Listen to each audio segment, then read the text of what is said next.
Je suis arrivé à Ustica le 7 décembre 1926. Messieurs, un peu de silence. Je vous en prie, député Gramsci. Nous sommes du petit nombre qui a pris le fascisme au sérieux, alors même que le fascisme ne semblait être qu'une farce sanglante.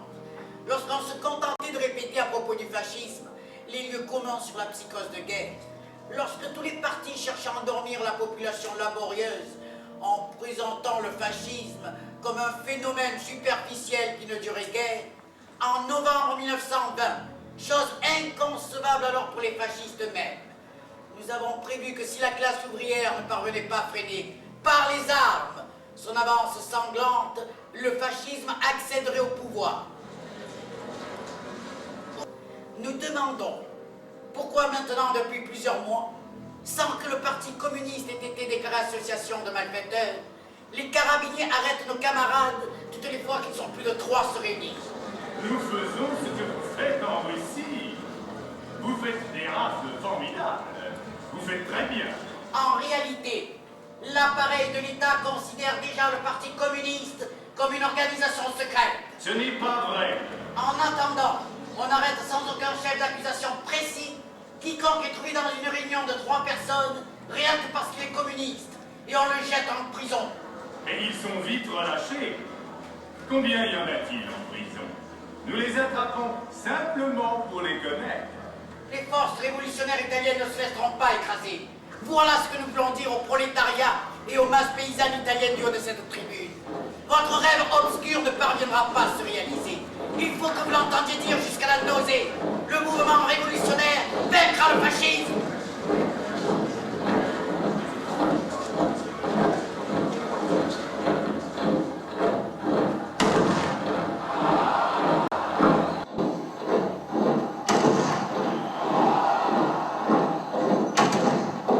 Après le scandaleux attentat perpétré sur la personne du Duce Benito Mussolini, qui par la grâce de Dieu a échappé à cet acte odieux, notre ministre de la Justice, Farinacci, propose la révision de tous les passeports, de sévères peines contre les émigrés clandestins, la dissolution de tous les partis et groupes politiques d'opposition, la suppression pour un temps indéterminé de toutes les publications hostiles au régime, la relégation au confino, c'est-à-dire au bannissement de tous les subversifs attentant à l'ordre public, la peine de mort pour tous les délits politiques, la révocation de tous les mandats des députés de l'opposition.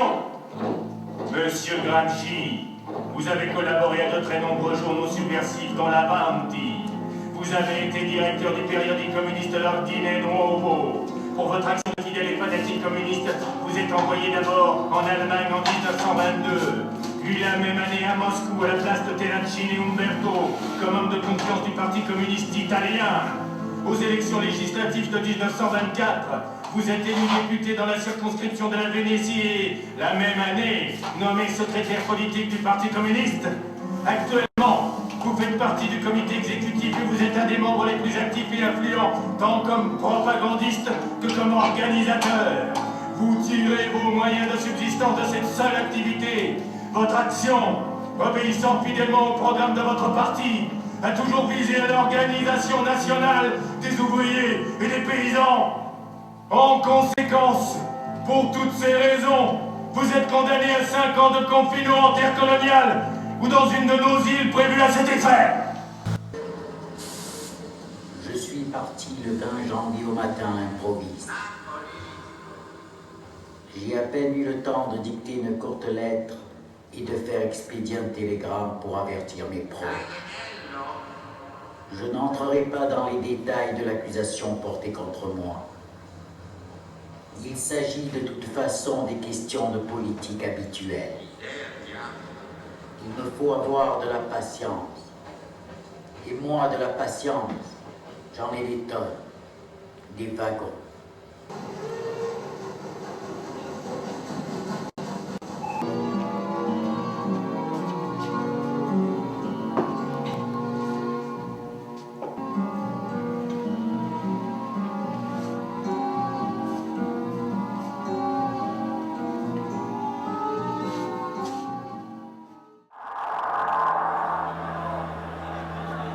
L'Italie possède enfin son empire fasciste.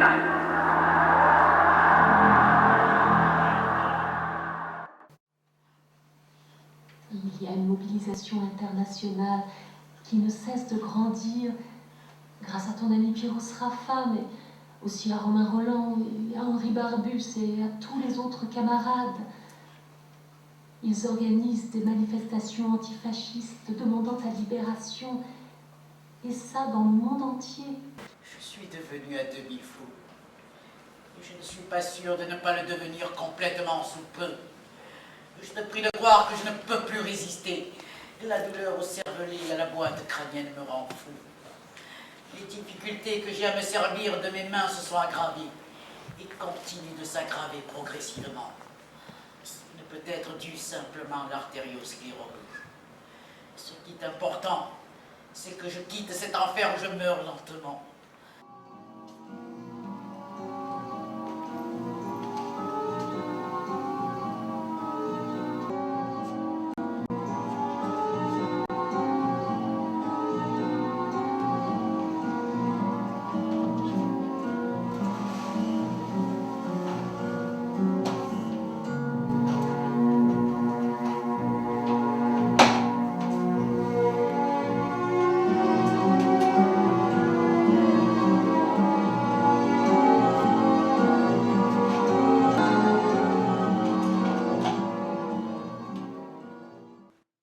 Ce jour-là, je ne crois pas que Nino se soit senti plus mal que d'habitude.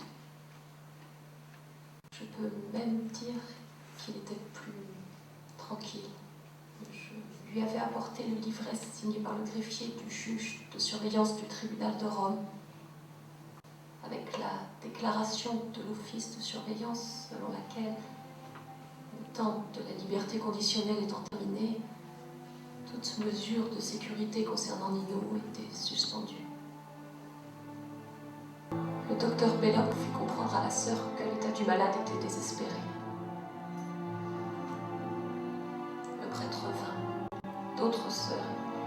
J'ai dû protester de la façon la plus véhémente pour qu'il laisse Antonio tranquille. Le prêtre me dit même que je ne pouvais pas commander. Toute la nuit s'est passée sans que son état se soit le moins du monde modifié. À la question posée par moi à Frogone pour savoir quel était l'état véritable du malade, il dit que c'était très grave et qu'il ne pouvait rien me dire, comme un architecte ne peut donner aucun avis lorsqu'une maison s'est écroulée.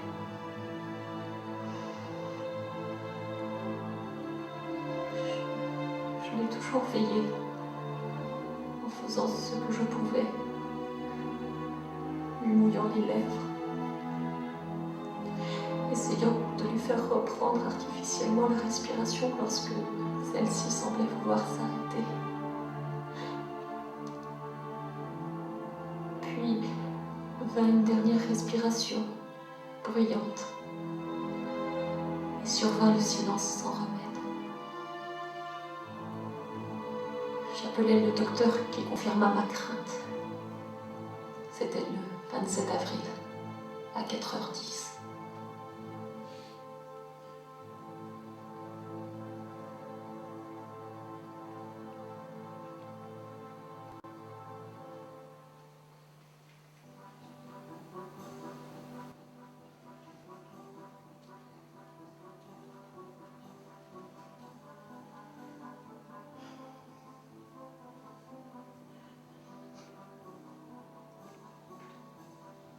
Je vis, je suis un partisan. C'est pourquoi je hais qui ne prend pas parti. Je hais les indifférents.